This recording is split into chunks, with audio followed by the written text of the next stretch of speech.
مسلم شریف کی پہلی حدیث چل رہی ہے اور اس میں جو اجنبی شخص سوال کیا قیامت کے بارے میں، عربی میں اس کو ساعہ بولتے ہیں،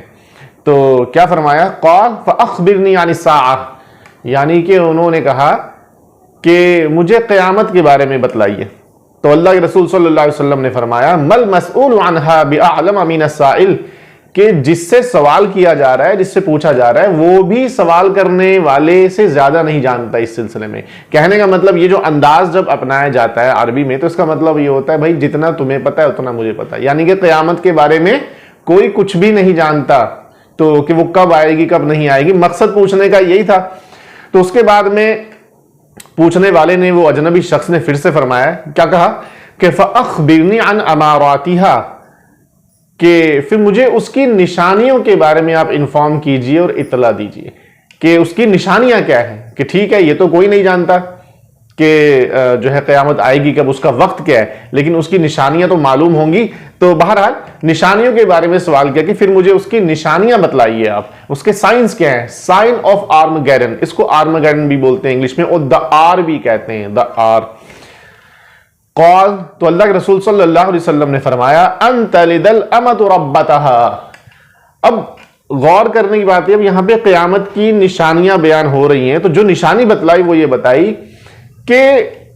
باندی، پہلے باندیاں ہوتی تھیں تو جن کو غلام بنا لیا جاتا، جنگوں میں جو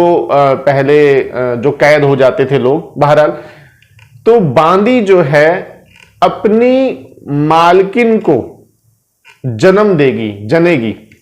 برتھ دے گی. اس کا کیا مطلب ہے؟ علماء محدثین، یعنی کہ جو بڑے بڑے جو حدیث شریف کے انٹرپریٹرز جو گزرے ہیں، جنہوں نے اس کی شرحیں لکھی ہیں، وہ لوگ فرماتے ہیں کہ اصل میں اس کے کئی معنی آئے، اس کے کئی مفہوم آئے، کئی مطلب اس کے بیان کیے گئے. تو علماء نے لکھا ہے کہ اس کا ایک مطلب یہ ہے کہ ایک زمانہ وہ آئے گا کہ جس میں لڑکی جو ہے وہ اس قدر بد زبان ہو چکی ہوگی، اس قدر نافرمان ہو چکی ہوگی کہ اپنی ماں کے اوپر ایسے حکم چلائے گی جیسے کہ کوئی آقا، جیسے کہ کوئی ماسٹر جو ہے اپنے انڈر باندی، غلام یا نوکروں پر جو حکم چلاتے ہیں، اس طریقے سے لڑکیاں اپنی ماؤں کے اوپر حکم چلائے کریں گی. تو یہ ایک نشانی بتائی، یعنی اور یہ ایسی نشانی بتائی ہے، بڑی عجیب بات، کہ جو ہر گھر میں ظاہر ہوگی. اس میں یہ نہیں لکھا ہر گھر میں، لیکن کیونکہ عام لفظ استعمال کیا ہے تو اس سے پتہ چل رہا ہے کہ لڑکیاں اور بچے تو ہر گھر میں ہیں نا.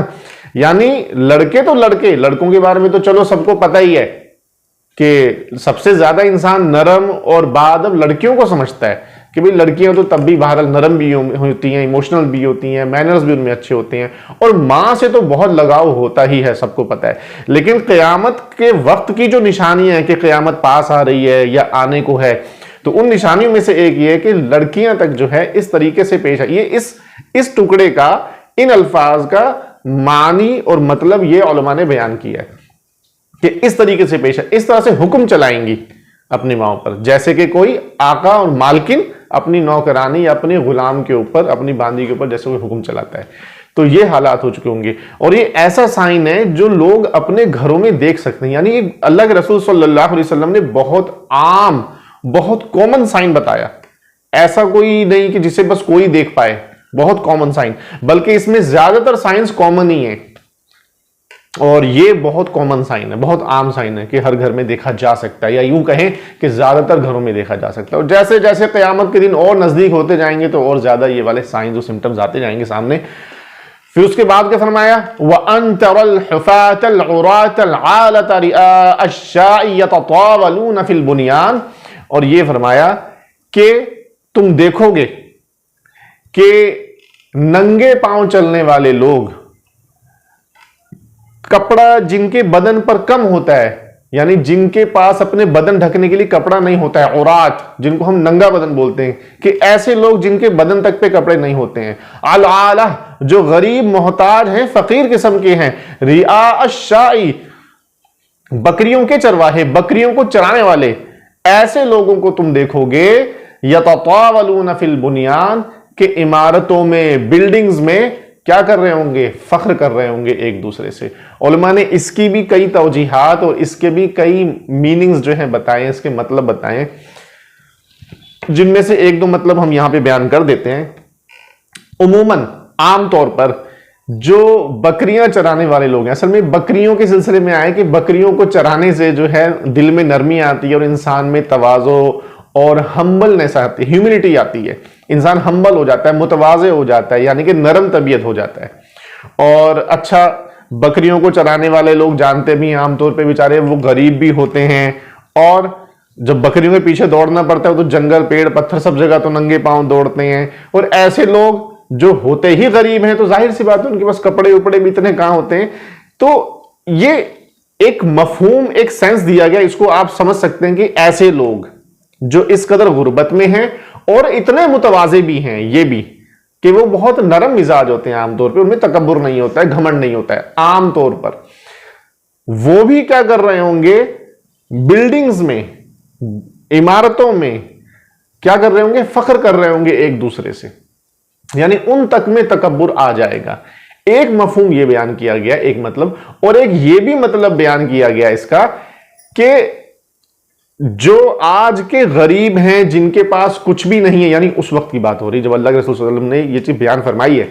کہ جو غریب ہیں، جو بکریاں چرا کے گزارا کر رہے ہیں، جن کے پاس پہننے کے لیے کپڑا نہیں، پاؤں میں چپل نہیں، پاؤں میں جوتے نہیں، کچھ نہیں، اور جو ہے فقیر ہیں، محتاج ہیں، ایک زمانہ گویا کہ ایسا بھی آئے گا جس میں کہ یہ لوگ ایک دوسرے سے اونچی اونچی بلڈنگز بنانے میں کمپٹیشن کر رہے ہوں گے، ایک دوسرے سے مفاخرہ کر رہے ہوں گے، ایک دوسرے سے کمپٹیشن میں لگے ہوں گے کہ کون سب سے اونچی بلڈنگ بنائے۔ یتطاولون، اس سے بھی لیا گیا ہے۔ اور ہمارے پاس، یعنی ہم جو آج اپنے دور میں دیکھ رہے ہیں، بلکہ ہم سے پہلے دور سے یہ چیز شروع ہو چکی ہے۔ سوچیے یہ جب اللہ کے رسول صلی اللہ علیہ وسلم نے یہ جب حدیث جب بیان فرمائی ہے، جس وقت کی یہ بات ہے، اس وقت ایسا ماحول نہیں تھا کہ لوگ اونچی اونچی بلڈنگیں بنا رہے ہیں۔ اس وقت ہم لوگ خود دیکھ سکتے ہیں کہ وہاں پر دنیا کی سب سے بڑی، ایک تو آپس کی تو جو چل رہی ہے ان میں کمپٹیشن کی، اونچی اونچی بلڈنگز، اونچے اونچے ہوٹل بن رہے ہیں، وہ تو سامنے ہی ہے سب کے۔ اس کے علاوہ خود کے دنیا کا سب سے اونچی بلڈنگ، دنیا کی سب سے اونچی بلڈنگ کون سی بنے گی، ہماری ہو یا پھر تمہاری ہو، تو سب کے سامنے ہے۔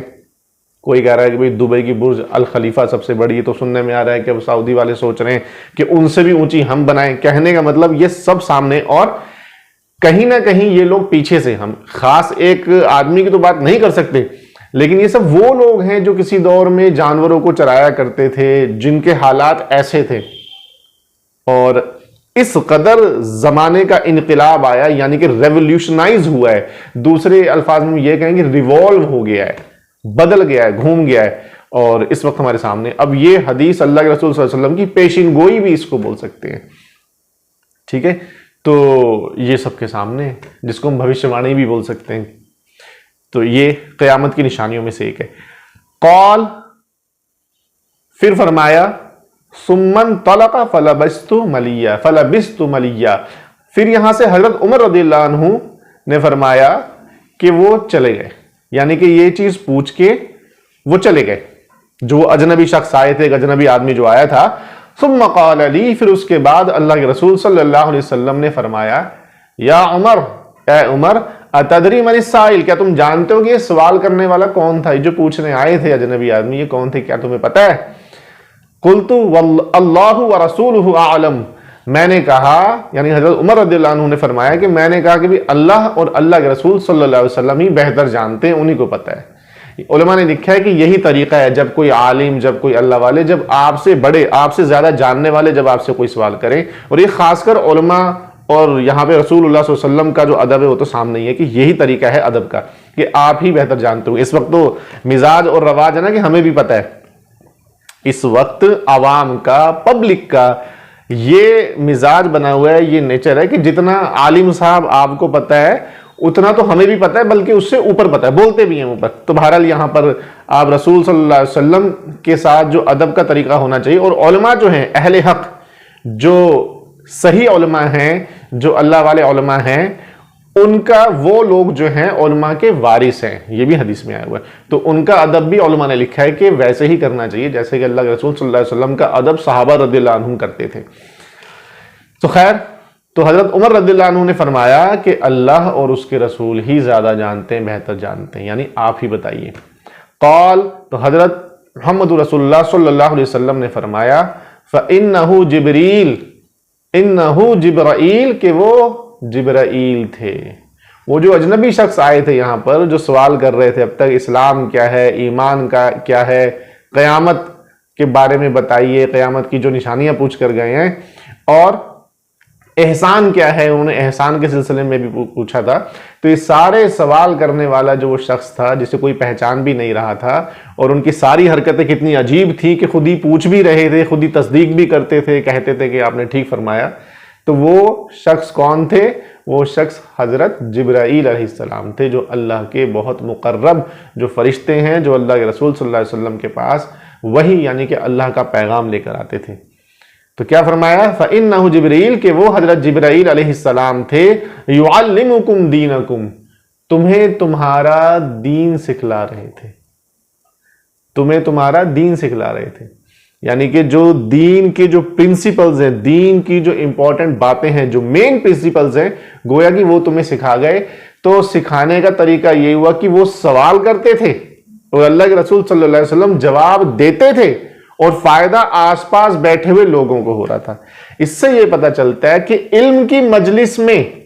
بیٹھنے سے بھی علم بڑھتا ہے، چاہے کوئی اور پوچھے نہ پوچھے۔ اگر ایک نے بھی کچھ سوال پوچھا، علم کا سوال پوچھا، دین کے علم کا، تو باقی لوگ جو سنتے ہیں، یعنی سننے سے بھی علم بڑھتا ہے اور علم آتا ہے، بلکہ یہ طریقہ بھی ہونا چاہیے۔ تو دین کا علم حاصل ہو رہا تھا، کس طرح سے؟ حضرت جبرائیل پوچھ رہے تھے اور اللہ کے رسول صلی اللہ علیہ وسلم بتلا رہے تھے۔ تو اس طریقے سے تعلیم ہو رہی تھی۔ یہ تعلیم کا سوچئے، علم دین حاصل کرنا کتنی بڑی اور کتنی اہم چیز ہے کہ اللہ نے یہ کام حضرت جبرائیل سے کروایا، حضرت محمد صلی اللہ علیہ وسلم کے ساتھ مل کر اور صحابہ کی موجودگی میں۔ تو سمجھ لیجئے دین کی مجلس کا جو رنگ ہونا چاہیے، علم کی مجلس کا، وہ ایسا ہی ہونا چاہیے کہ اس میں کوئی سکھا رہا ہے، معلم ہے، استاذ ہے، کوئی عالم دین ہے، اللہ والے عالم دین ہے، اور سب لوگ جو آس پاس بیٹھے ہیں وہ لوگ ان سے وہ چیز سن رہے ہیں، سیکھ رہے ہیں، دین سیکھ رہے ہیں۔ تو یہ رنگ محسوس ہونا چاہیے کہ ویسے ہی مجلس چل رہی ہے۔